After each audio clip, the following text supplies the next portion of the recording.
नमस्कार, यूवीएन 08 में आपका स्वागत है। मैं सोनम खान। आइए नजर डालते हैं आज की ताजा खबरों पर।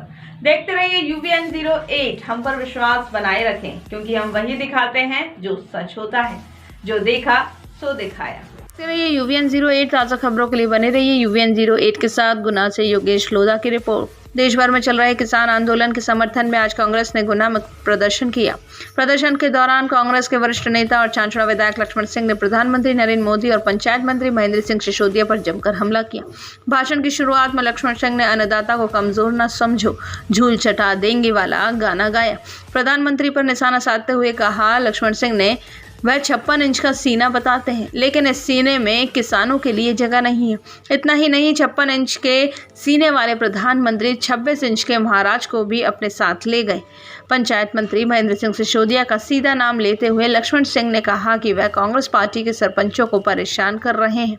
उन्होंने सिसोदिया को चेतावनी दी है कि यदि एक सप्ताह के अंदर कांग्रेस समर्थित सरपंचों के रुके हुए भुगतान नहीं किए गए तो आज से 2 गुनी भीड़ एकत्रित कर वह बंगले के सामने खड़ा कर देंगे। मध्य प्रदेश में ये आग आज से जो शुरू हुई ये बंद नहीं होगी।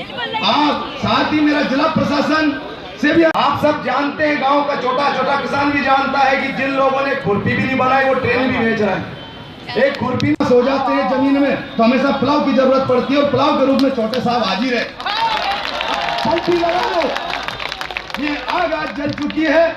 इस पलटी से इस जमीन को पलट दो। लगना चाहिए कि अब पूरे मध्य प्रदेश में ये आग आज से जो शुरू हुई ये बंद नहीं होगी। आप साथ ही मेरा जिला प्रशासन से भी मोदी वापस नहीं लेता है। धन्यवाद आप सबको। अब जरा गाना अब हमारी उम्र आ गई है मोड़ा मोड़ी पोता पोतिन की ख्वाहिश पूरी करने की। पूरी करेंगे। मैं एक लाइन गाऊंगा फिर आप गाना, ऐसे करके 4 लाइन सुनाएंगे।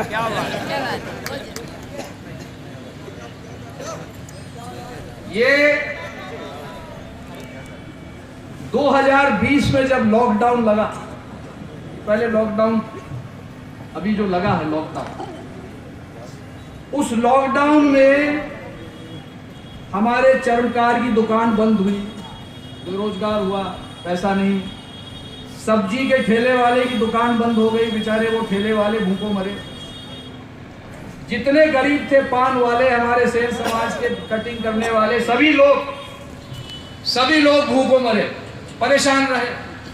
बैंड वाले परेशान, बैंड बजाने की अनुमति नहीं थी। मेरे पास आए थे, साहब बैंड नहीं बजा पा रहे, कैसे रोजगार। लेकिन अडानी की संपत्ति में लॉकडाउन के समय, जब पूरे देश में लॉकडाउन था, अडानी की संपत्ति में 21 अरब रुपए की बढ़ोतरी हुई। 21 अरब रुपए की बढ़ोतरी। इसका क्या जवाब है? 56 इंच का सीना या 26 इंच का सीना? बताओ कौन जवाब देगा इसका? कि लॉकडाउन में गरीब भूखा मरा, किसान के लिए मंडी बंद रही, अनाज नहीं बेच पाया, लेकिन 21 अरब अडानी जी की संपत्ति में बढ़ोतरी हुई और ऐसे कई उद्योगपतियों की संपत्ति में। पहला कानून का नाम क्या है? कृषक उपज व्यापार और वाणिज्य संवर्धन और सरलीकरण विधेयक 2020। सरलीकरण विधेयक क्या कहता है कि मंडियां सरकारी जो हैं वहां हम प्राइवेट मंडी खोलेंगे। ये सरलीकरण विधेयक। अरे सोच समझ के नाम रख देते। इसमें सरलीकरण वाली कोई बात नहीं है। ये शुद्ध रूप से आपकी जो सरकारी खरीद होती है, जो कांग्रेस पार्टी ने शुरू करी थी, वर्षों तक होती रही, उसको बंद करने की योजना है। आज दुनिया में ऐसा कोई देश नहीं है जो किसानों के दम से वहां का राष्ट्रपति और प्रधानमंत्री नहीं बनता हो। सब किसान मिलकर वोट डालते हैं तो उस देश में राष्ट्रपति बनता है, प्रधानमंत्री बनता है। यहां भी ऐसा ही होता है। अगर मोदी जी के ये कानून सही होते तो मुझे ये बताइए कि सारे विश्व के किसान विरोध क्यों नहीं कर रहे और केवल भारत के किसान विरोध क्यों कर रहे? क्या भारत के किसान बेवकूफ हैं? क्या भारत के किसान इस बात को समझते नहीं हैं? इसलिए साथियों, ये भ्रम में डालने वाला आपको कानून है। दूसरा कानून, कृषि सशक्तिकरण और संरक्षण, कीमत आश्वासन और कृषि सेवा करार विधेयक 2020 यानी कॉन्ट्रैक्ट फार्मिंग। अरे भैया, कॉन्ट्रैक्ट फार्मिंग अगर करवानी है तो शिवराज सिंह जी आप अपना खेत क्यों नहीं देते कॉन्ट्रैक्ट पे? नरेंद्र सिंह जी तोमर अपनी मुरैना की जमीन दे दो जो तुमने बंदूक के जम पे बनाई है। नरेंद्र सिंह तोमर कृषि मंत्री, नरेंद्र सिंह तोमर ने राजनीति क्या करी है आप और हम जानते हैं।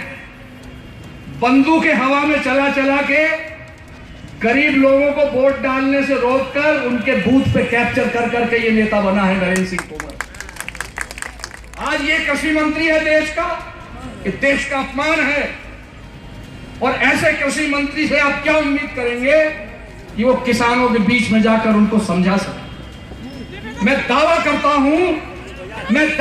हूं कि नरेंद्र सिंह तोमर कृषि मंत्री को इस बिल के बारे में आज भी कुछ पता नहीं कि बिल क्या है। ये नरेंद्र सिंह, ले लो इसकी कागज ले लो, अपनी पार्टी के लोगों से कह देना, उन दल बदलू नेताओं से कह देना कि कांग्रेस पार्टी लड़ने के लिए खड़ी है गुना में। कांग्रेस पार्टी का एक कार्यकर्ता तुम्हें ऐसा जवाब देने वाला है, केवल 2 साल हमको रुकना पड़ेगा। हम जो तुमने हमारे साथ धोखा किया है, एक जनहित की सरकार को तुमने गिराया है, इसका जवाब 2023 में तुम्हें मिलेगा। कि जिन लोगों ने नकदी पैसा जमा किया, उस पैसे से हजारों करोड़ों का लोन का कर्जा किसको दिया? ललित मोदी को दिया, नीरव मोदी को दिया, विजय माल्या को दिया। और ये सब उद्योगपति thank you tata goodbye करके आज विदेश में मौज कर रहे हैं। और अगर किसान को 1000 करोड़ तो छोड़ो, 1 करोड़ भी छोड़ो, 10 लाख छोड़ो, अगर 1 लाख का लोन भी किसान मांगता है तो 10 बार बैंकों के चक्कर काटने पड़ते हैं। क्या ये सही है? अगर किसान के ऊपर डीपी का 20,000 का कर्जा होता है तो लाइन काटी जाती है। मैं आपको अर्ज करना चाहता हूं, नोटबंदी के बाद जैसा कि हमारे पूर्व वक्ता कह रहे थे, जैसे ही पैसा पूरे बैंकों में आया, उसके बाद सभी बड़ी बड़ी कंपनियां, चाहे वो रेलवेज हो, चाहे वो अपने एयरपोर्ट हो, सबका निजीकरण हुआ। निजीकरण करने के बाद उनको लगा कि अब ऐसी कौन सी देश की संपत्ति है जिस पर मोदी जी के मित्र अडानी कब्जा कर सकते हैं। हमारे पूर्व वक्ता कह रहे थे कि आज के समय सोयाबीन बिक रहा है 40 रुपए पर। आप सबसे मैं पूछना चाहता हूं, 10 साल पहले जब सरकार कांग्रेस की थी केंद्र में, तब भी सोयाबीन 40, 45, 50 रुपए तक बिक रहा था। लेकिन उस समय अंतर ये था, अगर सोयाबीन के दाम 10 साल पहले 40-50 रुपए प्रति किलो थे, तो उस समय सोयाबीन के तेल के दाम भी 50 से 70 रुपए होते थे। लेकिन आज जब 10 साल बाद महंगाई तो बढ़ गई, बिजली के बिल बढ़ गए, हर प्रकार के बिल बढ़ गए, आम वस्तु के दाम बढ़ गए, लेकिन आज भी सोयाबीन के दाम तो उतने ही हैं, शायद थोड़े कम भी हो गए हैं, और उल्टा सोयाबीन के तेल के दाम तो 2 गुने हो गए। क्या आप सबको पता है पूरे विश्व में सोयाबीन तेल का सबसे बड़ा उत्पादक कौन है? मोदी जी के गुजरात के उनके मित्र उद्योगपति गौतम अडानी। तो पूरा जो उनको ये उनका षड्यंत्र है। और क्या आप जानते हो 50% से अधिक सोयाबीन पूरे देश में कहां मिलता है? मध्य प्रदेश में मिलता है। बड़े बड़े उद्योगपति अपने फ़ायदे के आधार पर प्राइस चेंज करेंगे, जिसके द्वारा किसान का शोषण होगा और जो इसका लाभ है, प्रॉफिट है, वो बड़े बड़े उद्योगपति को जाएगा।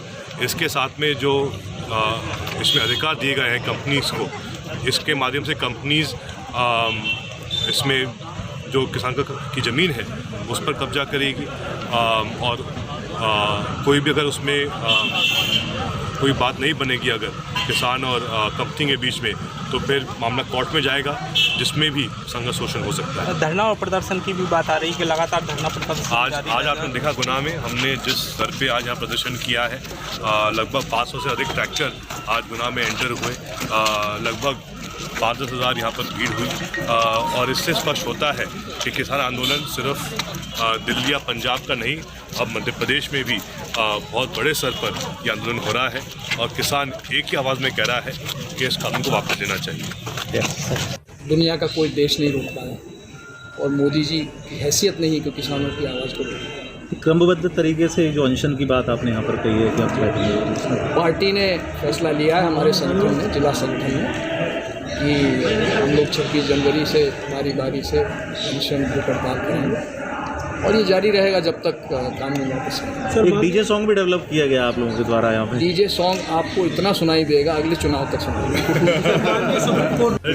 रोक दिए मांग उनको, तो जैसे हम न्यायालय का सम्मान करते हैं और हमें विश्वास है कि ये कानून वापस होगा। क्या ये सुप्रीम कोर्ट मानने की